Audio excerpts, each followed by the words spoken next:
दज्जाल आएगा क़यामत के करीब और बड़े लोगों को गुमराह करेगा।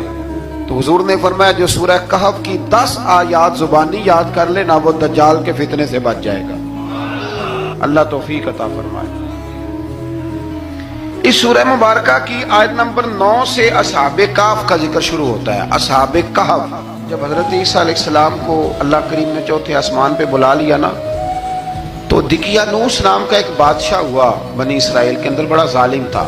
उसने गुमराही फैला दी और जो लोग माज़अल्लाह कुफ्र और शिरक नहीं करते थे उन्हें कत्ल करवा देता था। तो 7-8 नौजवान अपना ईमान बचा के भागे।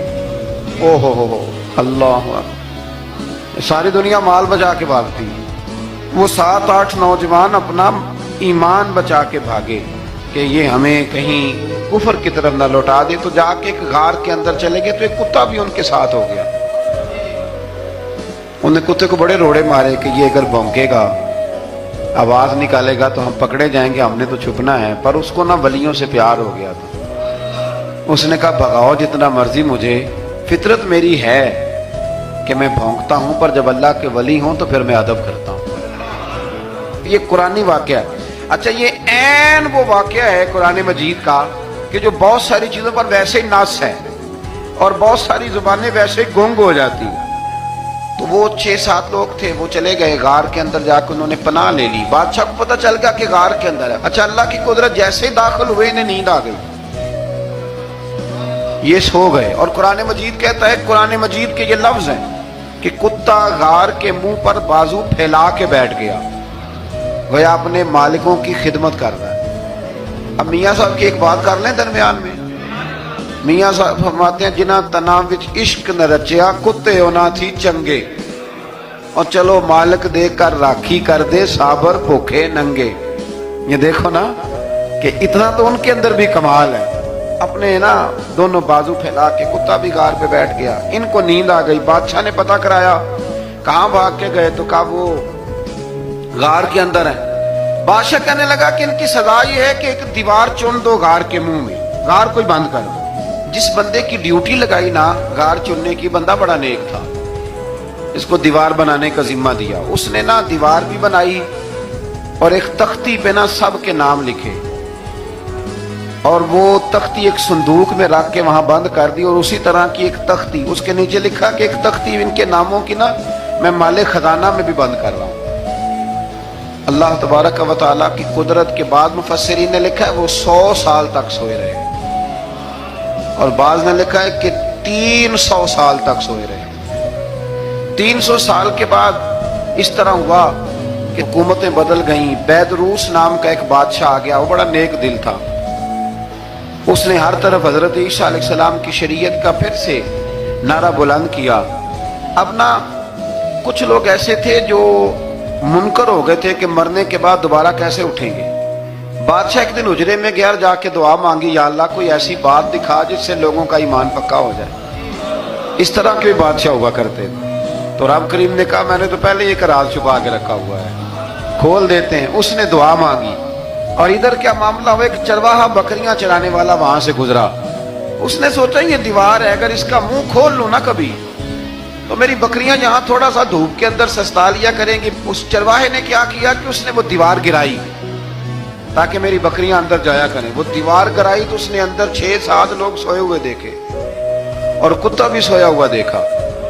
अल्लाह तबारक व तआला अपनी कुदरत से, अपने फजल से उनकी करवटें भी बदलता रहा। अपनी कुदरत से एक तरफ इंसान पड़ा रहे ना तो आजाद गल जाते, उनकी करवटें भी बदली जाती, मुनासिब रोशनी भी दी जाती, हरारत भी। उसने दीवार गिराई तो उनकी आंख खुल गई।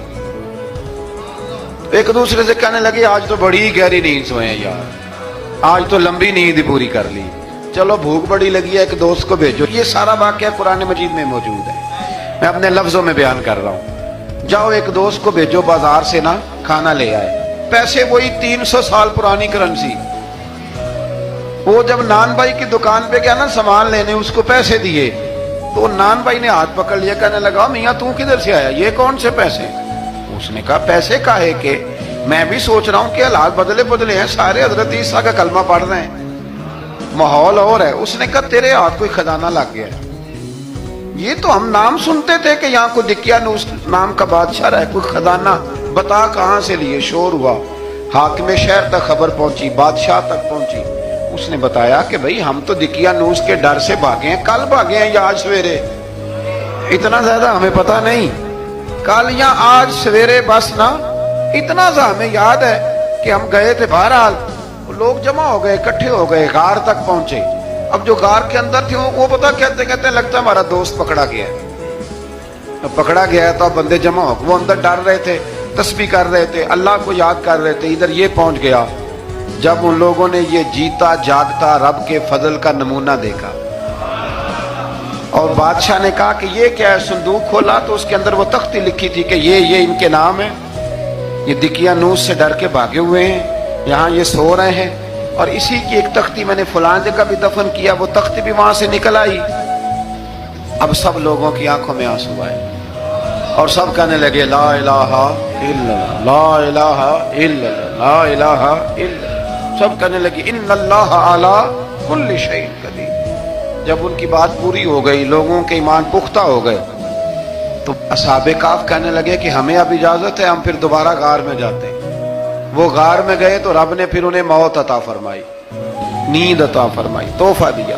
بادشاہ نے پھر اس کے آگے دیوار بنائی اور وہاں بادشاہ نے ایک مسجد تعمیر کرا دی, لوگ زیارت کرنے جاتے. یہ اصحاب کہف کا ذکر ہے. اب یہاں ہمارے مفسرین نے لکھا ہے کہ وہ جو کتا تھا نا وہ بھی ساتھ ہی تھا. اللہ قیامت والے دن اسے انسانی, یا تو انسانی شکل ملے گی, یا جیسے رب کا فضل ہوگا رب کریم اسے بھی جنت عطا فرمائے گا. اس نے تبلیغ کی, دین کی. اس نے کیا کیا؟ تبلیغ کی, نمازیں پڑھی, روزے رکھے, حج کیا, 10 ہوتے صحیح اس کیتا کی. اسی آخیے نا خدا کے فضل سے ہم پر ہے سایہ غوث اعظم کا, ہمیں دونوں جہاں میں ہے سہارا غوث اعظم کا. لوگ پریشان ہو جاتے ہیں, کہتے ہیں کس طرح کی بات کرتے ہو؟ تو میں نے کہا اصل میں تیرا عقیدہ کچا ہے. وہاں تو کتا چلا جائے ولی کے پاس تو رب اسے جنت دے دیتا ہے, تو جیگتا جاتا مومن جائے تو اللہ کیوں فضل نہیں فرماتا؟